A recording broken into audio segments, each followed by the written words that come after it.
Hello and welcome to another late night talk. My guest this evening is Taran Matharu. Hi, Taran. You all right? Hello, Stephen, and hi, everyone listening. Thanks I'm for having watching all over the internet, me. somewhere on the internet land.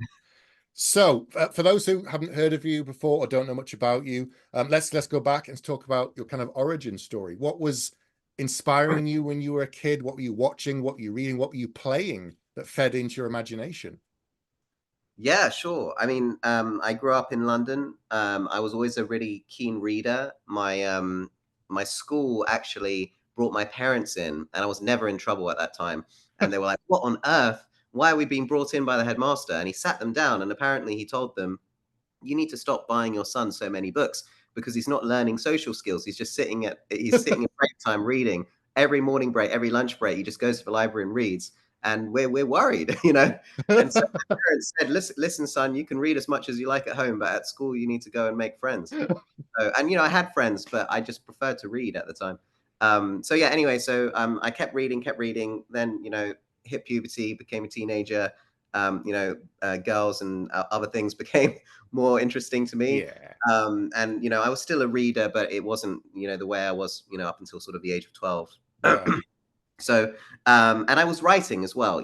I think on my official bio it says I started writing at 11 or 9 or something. But my mum, she swears up and down it was 7, and but she says it was 7, so I don't know what it was. But Sure, sure.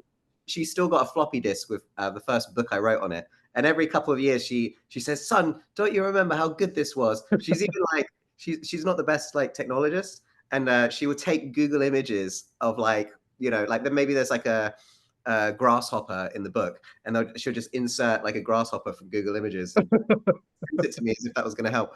But she's a huge supporter of my work. And to be fair, like it was a fun book. I still, I stand by it as obviously I need to rewrite it, but I like the ideas that I had going.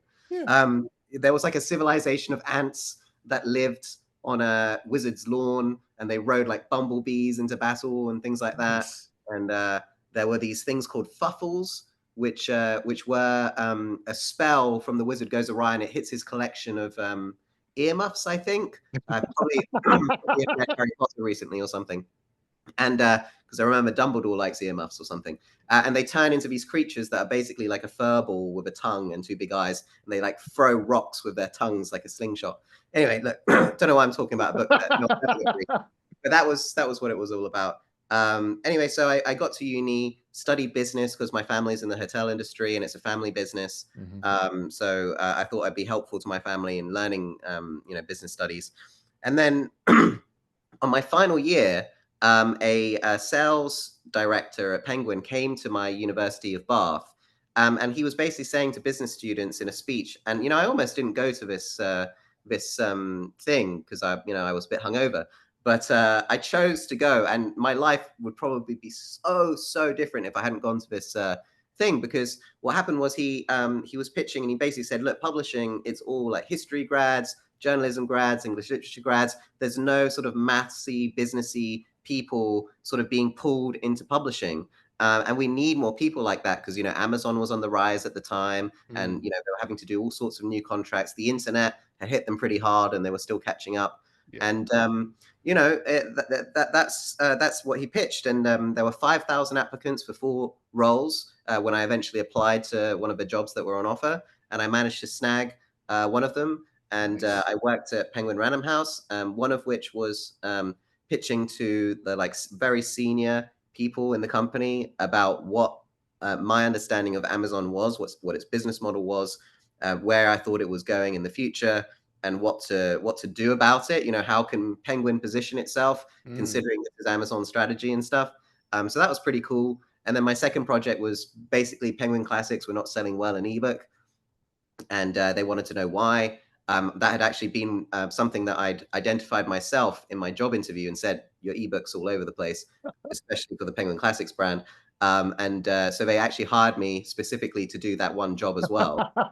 And it's interesting. The Penguin Classics team, they were quite busy people, and they didn't have time to really give this intern much time. So instead of my project being how can we improve things, it was just a very thorough statistical analysis of their ebook portfolio, what was wrong with each book. So like 1/3 of the books might have the wrong cover on, or an old cover, or a pixelated Oh. cover. 1/3 might be being pirated, right? They still own the rights to it because it's a modern classic. Mhm. But someone else is publishing their own version next to it, and they haven't copyright struck that. So it was just a series of pie charts and graphs. But anyway, so that was what I did at Penguin. And while I was there, and sorry, this is a very long No, answer. it's fine. It gives you good insight into your, you got the business background as well, which is good. Yeah. I certainly think that authors these days, you can't just be the writer at the desk, Nope. typing it out on a typewriter, then putting it in a tracked package and sending it to your editor, and job's done. Yeah. That's it. It's very much, supporting the book, social media capture. Like, I once spoke to a very, very senior publisher, editor, acquiring editor, who told me that they do not accept books where the author doesn't at least have a basic understanding of how to use social media. They don't need to be super active, but they Yeah. basically explained to me that it's the author's job, and I agree with them, to be honest, on this. It's the publisher's job to get the book out into lots of people's hands. But if it's a series, or frankly, if they just plan on continuing to publish this author, it's the author's job to capture that audience on his social media, to let them know that the next book's coming out at such and such a time at this price, and here you can buy it. Mm. Because people don't follow publishers when they really like a book series to get the No. next one. They follow the author. Yeah. Anyway, sorry, but all of that is to say, I find business very helpful in publishing. But let's go back to Penguin. So while I was there, I was pestering my boss. I was like, hey, I've got these books that I tried to write. Can I show some to an editor? And of course, he was like, oh, no, don't bother the editors. They're very busy. And he never let me show any of my work to an editor there. But which was fair enough, to be honest. Like, I bet they have interns coming in and out all the time wanting to be writers. So I totally get it. But what he did say to me, and he actually presented about Wattpad at the university, interestingly enough. Um, Ah. it was one of his examples on what's changing in the world of publishing and why we need business people, because Wattpad's an unknown entity. We've never known a free serialized fiction mega website with 30 million users. How do we as publishers interact with this business? So in any case, he told me, why don't you put it on Wattpad? It'll do really well, I'm sure, and then it will get millions of reads, and you'll get a book deal. And I think at that point only like 5 or 6 people had managed to do that, and there were 30 million users. So I'm sure at the time he didn't think, oh, that's really going to happen to him. Basically, what happened? I actually had to choose between 2 story ideas that I was working on. One Right. was the Contender series, which is my second series, which is a science fiction-y novel about a group of teenagers that are transported to another realm, and there's dinosaurs and Romans and all sorts of historical artifacts there, and they have to figure out, what, and there's some sort of grand game that they have to play where they battle with other species from other planets. And then the other choice was Summoner, which many people describe as Harry Potter meets Lord of the Rings meets Pokemon, where about an orphan blacksmith's apprentice who accidentally summons a demon, goes to a magical military academy, learns how to control his powers, and joins the war against the orcs. But ultimately, what's interesting is I used Wattpad as a split test. So I put the first chapter in the Contender series up, and I put the first chapter in the Summoner series up, Yeah. with 2 different covers that I just grabbed off Google Images. I probably, at the time, I didn't know that you really shouldn't do that, because it's, very, very bad to steal an artist's work like in that way. But at the time, I was young. I didn't know what I was doing. But I don't even know what they were. I don't even remember what they were. I don't think they were even illustrations. I think they were just sort of very basic outlines of things. Mm. Anyway, so I put them both up. And I think Summoner had 11 reads at the end of 24 hours, and the Contender series had 9. And so I was like, oh, they must like the Summoner series more. So I'm going to keep writing that. And what's funny is that I realize now that it was this is the click, so that it doesn't matter about the content. It's just about how many people clicked on that particular cover, so it was a terrible metric from what story to continue. And again, the Contender series did not sell amazingly well, though that was partly because there were some major mistakes made when it was published. It wasn't release week happened, and it didn't get shipped out to bookstores. So everyone was trying to buy it on week 1, and it wasn't available, that sort of thing. But in any case, if I'd gone with the Contender series, again, my life could be extremely different, because it was a more masculine series, as well, and Wattpad's very female heavy. So who knows what might have happened with that series. But long story short, I started writing some, and I took part in National Novel Writing Month, which is where you try and write 50,000 words in 1 month. And I think the first month it had 100,000 reads. 2 months it hit 500,000. 3 months it hit 1 million. And this was just a sample of the book. This was never the whole book, and that was also my advantage, because a lot of these people, they put the whole book on there, they get millions and millions of reads, but then the book comes out and everyone's already read it, so what was the point? Why bother? Yeah. Yeah. Other than the super fans who want the hardback because they love it so much, but that's only going to be a few thousand people, even if you have millions and millions of reads. And the other thing is, a lot of these people are teenagers, so they don't have a credit card. And they're probably reading 20 books at a time because it's all free on there. So if one book, and they're very used to giving up on books because there's so many unfinished books on Wattpad. So if you say, hey, it's here's the book, go and read this, it's now I'm not so much speaking for people who put the whole book on, but Wattpad in general. It's a difficult transition to make. And actually, it's been 10 years now, so I can probably mention this. Although at the time they asked me not to mention anything. The Novice only had 50 pre-orders in the United States when it came out. Oh, wow. Wattpad did nothing to help the book at all. And I did like heavy pre-order campaigning on Wattpad. I literally had someone crochet 20 little salamander toys crocheted, and then 20 of the people who would join the pre-order thing would win them. And it didn't. I think I didn't even manage to get. So Wattpad is very much, they're used to dropping books. They're used to not being able to finish a book. And if you say you need to go spend £20, $20, however much it is for a hardback, to read the rest, they'll just say, well, there's another dozen books I'm reading on Wattpad, so that's fine. Right.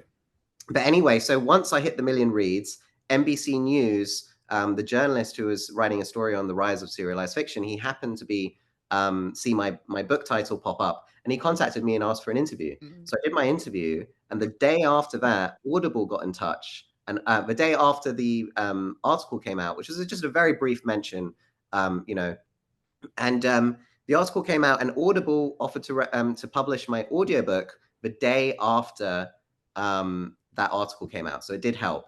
And that was at the point where I realized I probably shouldn't finish this book on Wattpad. And I knew from my time at Penguin Random House that HarperCollins, at least at the time, and I think this is true, but it was just something I was told, so I can't confirm. But I was told that HarperCollins at the time, they really didn't want to buy books that had already sold their audiobook rights. They were really keen on doing in-house audio at the time. Right.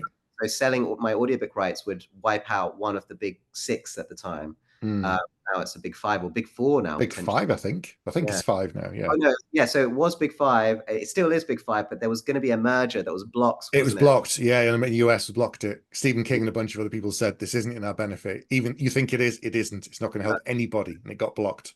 Yeah. And rightly so. Yeah. Penguin Random House, I think they publish 1 in 3 books in the world at this point. I mean, that is mega. It's huge. It's huge. Mine are just my Angry Robot ones are distributed in the US by Penguin Random House. So that's kind of how big it is. They're just phenomenally big. Wow. Yeah. Yeah, it's crazy. So much power, so much purchasing power as well. Imagine their printer. Imagine negotiating with their printers. We're like, that's probably many millions of books, and that they have them over the barrel. Because if they walk away, that entire business is done. It's the business side again. Like you said, I keep talking to other authors, and I keep saying, whether you're traditional or indie, you need to know the business. You need to understand something, because probably more so when you are an indie author, because you are the business, you're the publisher, you run everything, you pay for everything. You need to know the editor, the proofreader, the cover designer, the ISBNs, all this sort of stuff. And I know it can be boring. I know it can be kind of a lot of creative people aren't business brained. But like you, I studied business and computing at university. So I had that business background. So when I got my first deal, I kept asking my editor all these questions about marketing and this, that, and the other. And she was like, why is he asking me these questions? Because she wasn't used to it. She wasn't used to an author coming in and going, well, what are you doing for the marketing? And what's the PR push? And what's the angle? And she was like, what is happening? But it's more common now, I think, because it's necessary. Social media and everything has changed the face of how people consume books, how they find them. And book talk is, massive. It's caused a lot of waves, a lot of ripples, and plucked a lot of very big names that have come into the traditional space or have just sold a lot of books. It's bonkers. Yeah, I think there's a viral TikTok of my book. It's got like millions of views. I didn't make it. This very cool blogger did, and it's basically just a video of her hand shaking as she reaches for my book, which is tucked into a like an envelope, and Yeah. she's like slowly pulling it out, and it's like when the book that everyone says is better than Fourth Wing arrives, and I haven't read Fourth Wing. I haven't read it either, but I kind of want to at this point because so many people have made the comparison. I would just like to be educated on it so I can speak to it. yeah, Because it's very much a sort of smutty romance focused book, while mine is not so much yeah. that. But anyway, and that I think that's probably helped my launch. Probably I was on the Sunday Times bestseller list this week. I Sorry, saw, yeah. last, and I have no doubt that that TikTok helped me get there. Yeah, you hear of some big authors like Olivia Blake, who then got picked up the Atlas Six, and she got a traditional deal, and she's had like 5 or 6 traditionally published books come out, and then she's had her stuff optioned and stuff. I mean, she was big anyway on social media and book talk, and that's happened. And a few other people I've seen have gone that way and ended up as hybrids. And then you get things like the SPFBO, the self-publishing fantasy blog off that Mark Lawrence runs, and then the winner of that almost every year has ended up getting a traditional deal with Orbit.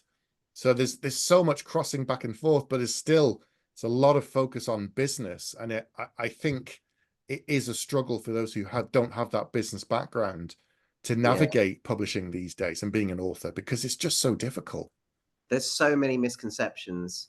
Like just today, for example, someone asked me to visit a local school Okay. that's for free, and I usually have to charge £1,000 because I constantly get pinged to visit schools, and it's although I have like visited schools for free in the past and stuff, and I went for free. I was happy to do it, but at the end of it, she felt that she had done me a favor. Um, you know, Right. Okay. Yeah. Yeah. there's so many misconceptions about how books work.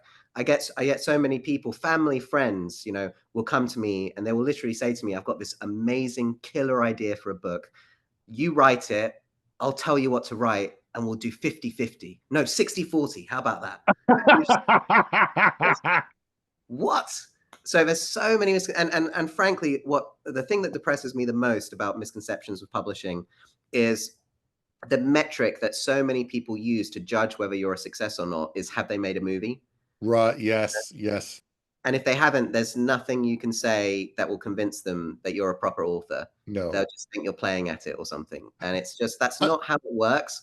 Like, of all the fantasy novels that could be made each year, they really only do the biggest ones. And even they struggle to be successful. So, for someone to take a punt on mine, which has got, everyone's got a magical creature stuck to them, that's a lot of animation costs. Unless AI comes in and just reduces the cost of animation to a fraction, I think the vast majority of fantasy novels will never get made into movies, even if they are quite successful.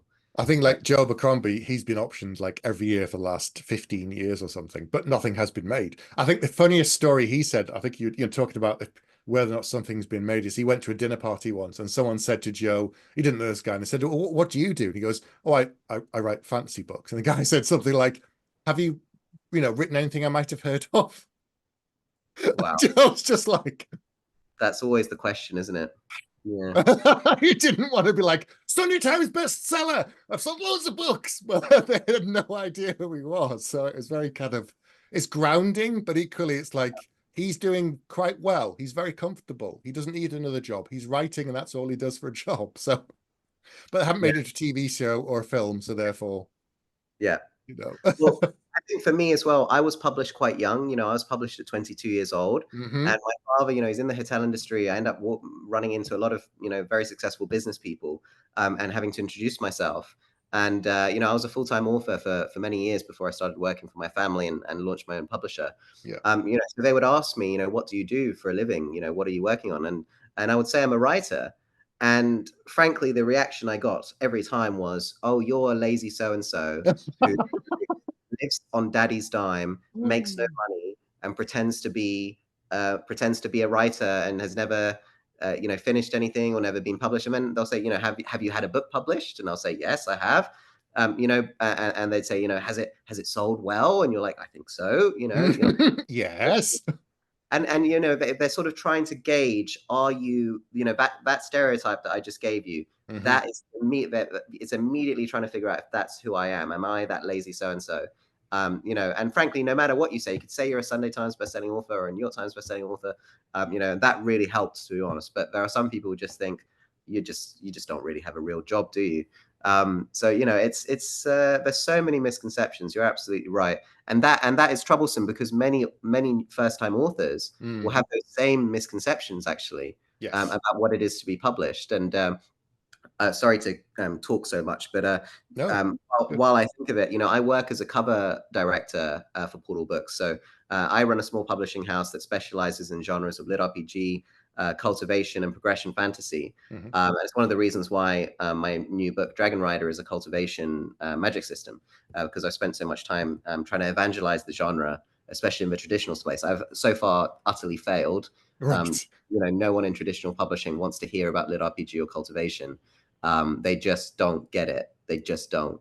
No. No matter how I explain it, no matter how I show them how successful these books are, how there's this audience ravening for professionally published books in bookstores, beautifully bound, looking great, supported by editors, etc. They just didn't want to hear it. That's why I launched Portal in the end, because I was sick of pushing it and Mm. no one wanting to hit it. But in any case, I work as a cover director, and so we publish many new authors.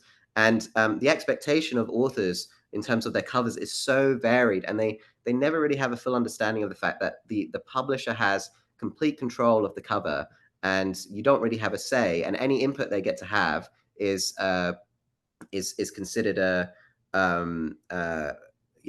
sort of a favor, or being very open in traditional publishing. I'm talking about now for Portal Books. We every single author gets to completely input all the way through to the final process, Mm. on as much as we can. But sometimes they think they are the director of the cover. I am their sort of, and I'm not saying that this has happened very often, but sometimes they think that that's the situations that they're telling me what they want for the cover. I'm going to be artist, and I'm the middleman.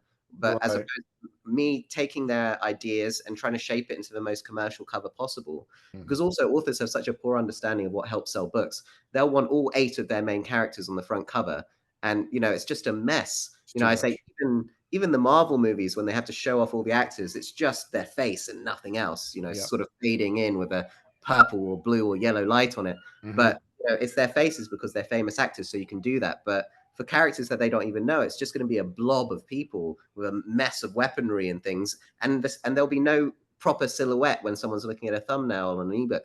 So, and to be honest, to be frank, Portal's authors are actually so understanding, and we work really well together. But occasionally you will get that, where I have to explain to them, actually, typically in publishing, you get no input. You just get sent your cover at the end and like it or lump it, or you get to sort of tell them what it should look like at the start, and then 6 months later, your inbox gets a finished cover, and they're like, "Hope you like it." That is how it often works. So it's so jarring, I think, for many people when they come in. You don't get to pick your title. You can make suggestions. Sometimes they like your suggestions, but I think for 70% of my books, I didn't get to pick the title. One or two of them, they picked a suggestion of mine, Right. um, that we both liked, and once or twice they picked a suggestion of mine that I didn't love, but they said they didn't like all the other ones. But often it's completely up to them. So there's so many misconceptions, and that's actually why your company, The Right Advice, I think, is performing a service that's, that genuinely is needed, because it's such a tricky world to navigate.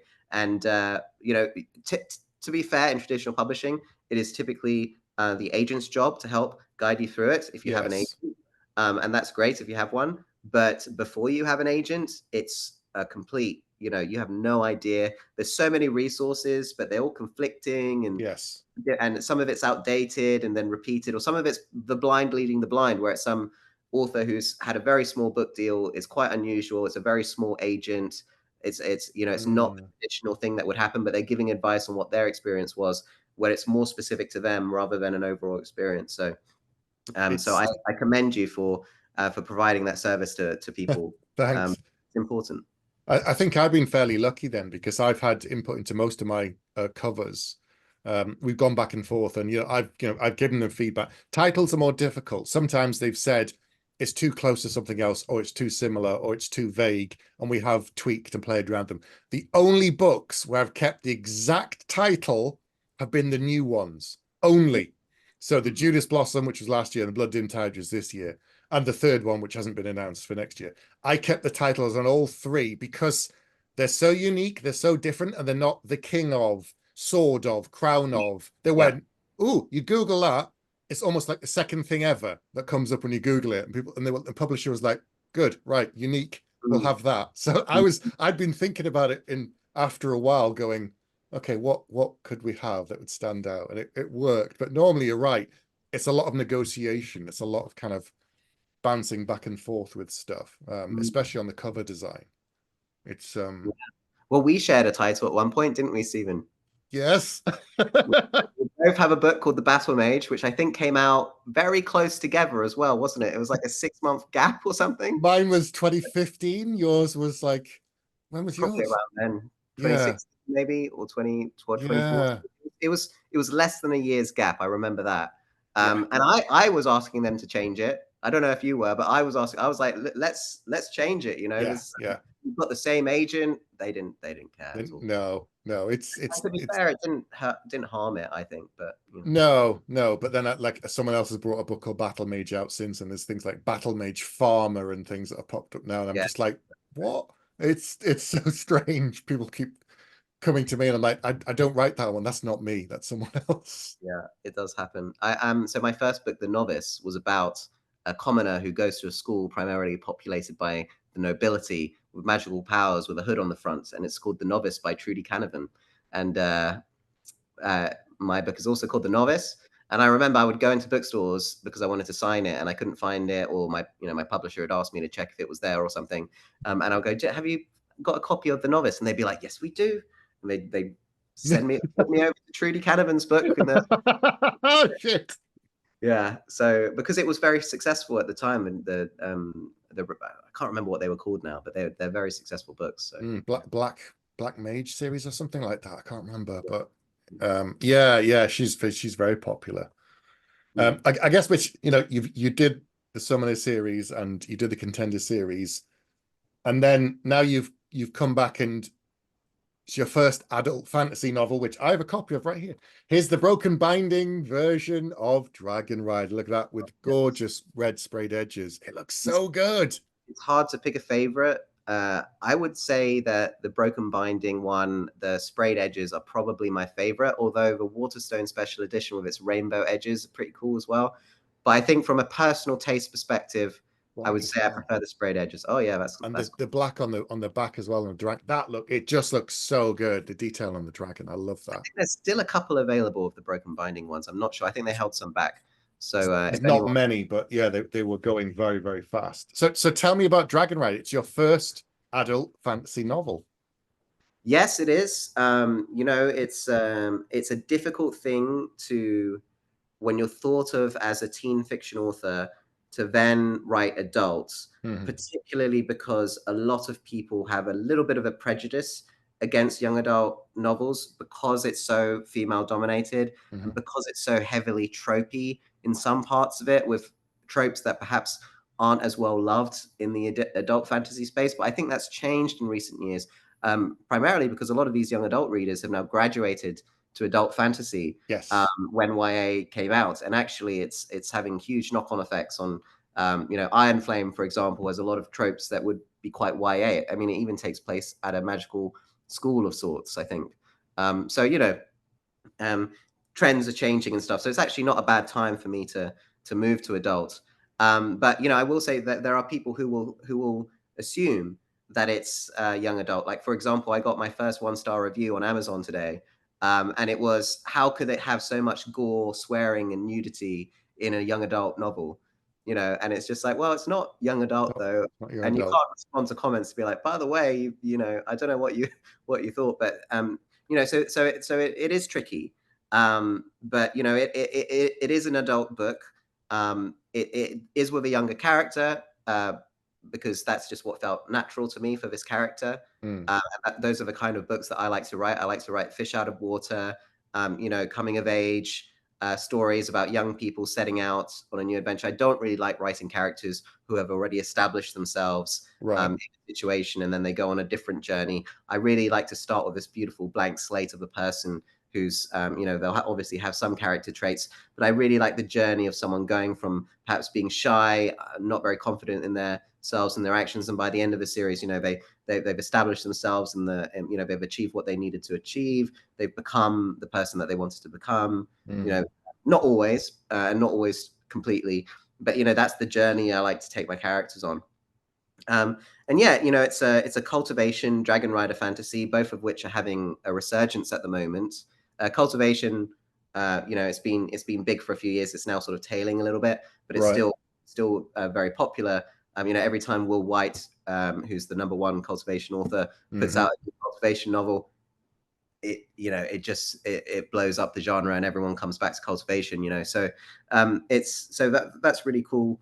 As well, to be able to have written in those two spheres. And I read cultivation, so it's really nice to put my own spin on it and combine it with the Dragon Rider part of the magic system. And from what I've been hearing, people who enjoy cultivation have read it and really liked it. And what I'm really loving actually is that huge numbers of traditional readers, who perhaps are fans of the Summoner series and have picked this up, but also many new ones, are Yeah. commenting on the uniqueness of this magic system and how they really really like it. And it's like, it's not really mine. I've sort of mashed together all my favorite. I will never say that magic system is something that I could claim to have any originality in it. I'll fully admit there are, I'm standing on the shoulders of giants, of people who have taken these wuxia, xianxia concepts from the East and Hmm. westernized them, and then created their own tropes within that space.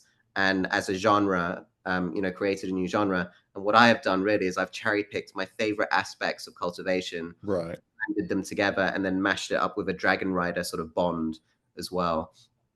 So I'm really happy that readers who don't read an ebook, who read in hardback, who buy in Barnes and Noble, are now discovering the genre, and I hope that will help cultivation authors be able to point to a book and say, this book has done. Hopefully, it will have done reasonably well. My book is similar, and they'll have a sort of a touch point to latch onto with traditional publishers who would usually be like, I don't know what this is, toss it over the shoulder. Yeah, this is it. They need to sell it, but it has to be commercial, and therefore they kind of need to know touchstones. It's like X and Y in order to sell it, to calculate advances and potential sales revenue and stuff like that. Yeah, they're always, so if you've got something there that has been successful, I think that's a good thing. Mm. So tell me about the main character. Is it someone you just said? Is it someone who's very very young? How does it work with the dragons? Are they do they find a dragon? What's the story? So Dragon Rider is about this prince. He's the third son from a group called the Plains Folk, and they live on this great, the Steppe Folk. I changed that in the end. Sorry, it's the Steppe Folk, and they live on the Great Steppe. And effectively, Jai's father rebelled against this very Roman like empire called the Sabine Empire many years ago. And Jai's father lost that rebellion, and he was executed. And his sons, one of whom is Jai, were then raised in the court of their enemies, in much the way the Romans would do that Yes. historically. So, for example, Jai's journey is a little bit similar to Attila the Hun's journey, in that Attila, his father fought against Romans, lost as part of the peace agreement. He would spend half the year in the Roman court, or maybe it was permanent. I can't remember off the top of my head. And Mm. then when he reached a certain age, he would get to return to his people. The Roman logic was, you're not going to rebel against us again while we've got your son. And also, he will be raised in our culture. He will learn to love the Roman way. And when he Hmm. goes back to his people, he won't want to come and sack Rome. Yeah. Attila instead spent all his time learning about how the Romans worked, what their weaknesses were, how terrible their legal system was. Everything took months to get organized. Like, they could invade, and it would take 3 weeks for the Senate to get together, and put together a legion to come fight them, because it was so bunged up at that point. And he saw how it worked, went back to his people, became the king, and obviously ravaged the Roman lands, and was one of Rome's greatest enemies. So in much the same way, Jai is raised up in the court of the Sabine Empire. He ends up being, because he's the lowest, youngest son. Yeah.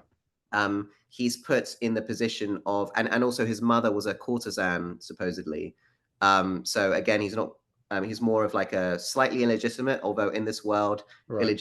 illegitimacy is not as big a deal as perhaps it is in our historical time. Mm. But in any case, he ends up looking after the emperor who actually chopped his father's head off, the old emperor Leonid, who has now passed the crown or the laurels down to his son Constantine.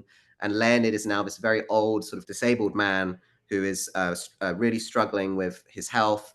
And Jai is there to look after him, and to treat him like a human being, which frankly is he's not treated that way at all. He's sort of this ignored relic from the past that they sort of wish would just die.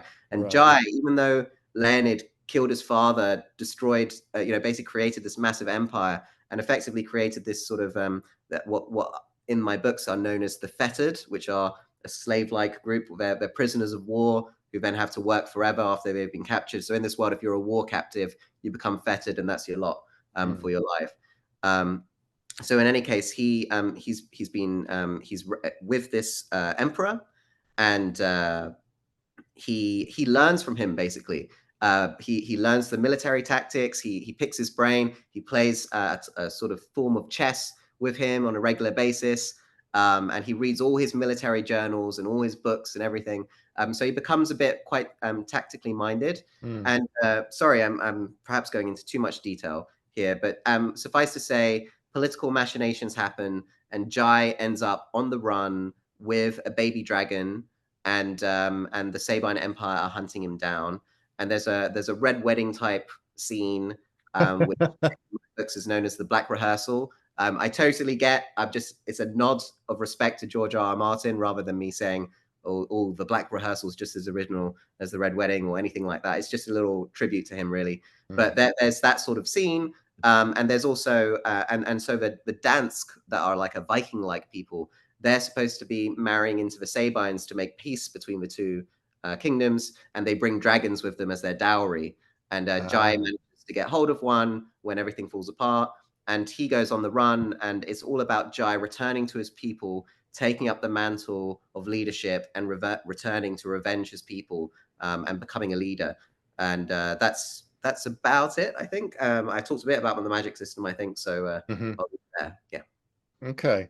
So how do dragons work in this world then? Did you think about what things you wanted to include and what things you didn't want the dragons to do? Because sometimes they can be sentient, speaking, breathing fire, breathing ice, breathing, whatever you want. So did you kind of think about rules to set on your dragons when you were building them for this world? Yeah, it's I like my dragons to not be able to talk Yeah. like a human, Yeah. to the point where they can have a full-blown conversation. Although in book 2 that changes a little bit. There's sort of very basic communication, but I think when a dragon is the Summoner series was all about having these pet creatures that fight alongside of you. If it can fully speak and talk, that's a companion, that's not a pet, Yeah. and so that I wanted to limit that a little bit. I wanted it to be like a trusty steed, a pet, the closest pet you could possibly have, and an emotional, mental connection where they can feel each other's feelings and sort of understand what the other one wants. But it's still very much a pet relationship, and that's something I wanted to keep.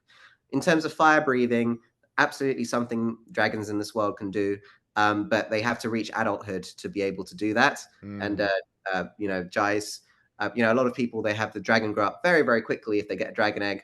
I've dragged that out a little bit longer because I feel that's more realistic. Yeah. A dragon wouldn't just become a giant dragon, in the space of a few weeks. Yeah, it's a bit. And it always happens. And I was like, no, come on, man. Even a dog takes a good year and a half to get to a good size. So so that was one thing I wanted to stick with. And then I also wanted to make sure that the dragons were integral to the magic system, or at least, and actually, it's not just dragons in this world that you can bond with. You can bond with griffins. You can bond with these woolly rhino type creatures that are known as Kiroi. Um, Right. you can bond with chamroshes, which is like a griffin, but it's made up of a hawk and a dog instead of a griffin and a lion. Oh, They're part of wow. they're part of Persian mythology, actually. And they're one of my favorite creatures to insert into stories because they're so cool. They're sort of like a smaller, cuter, less powerful griffin that you can't ride. They're sort of like a really cool, Yeah. more of a pet companion rather than a steed, if that makes sense. So Mm. there's always different creatures, and they're integral to it because you only get to have magic powers, as it were. You only get to start your journey as a soul-bound warrior if you bond with a creature. So everyone else doesn't have magic. You only get it if you bond, and Yeah. the process of bonding creates these sort of shared souls where you can store mana within it. And it's the process that creates these two cores. So a dragon has their own core where they store their magic. That's the source of the fire. And also just generally they can send it to their human if they're not using it. And the humans, they will use hand gestures, and they'll channel mana through their body, and they'll also breathe it in and meditate and filter it to replenish it over time. And Mm. they'll use hand gestures to do different types of spells in the story as well. But you have to get them just right, and you can feel when it's working or not. So yeah, that's sort of how the magic system works as well. And I wanted to make sure that the creatures aren't just, oh, you have magic and you get a creature. I wanted to make sure they're a little bit more seamless and integrated. Yeah, you want it to feel cohesive so that, behind the scenes, how it works, and you may not show everything on the page, but you've worked it all out so that if you don't suddenly stumble, because I've seen that before. I've read books before, and I've kind of found holes, and I thought, oh, why doesn't they just do that? And that would solve all their problems. And you're like, oh yeah, shows they haven't thought the whole thing through. So it Yeah. shows you've obviously integrated everything to make it fit properly. Mm. Yeah.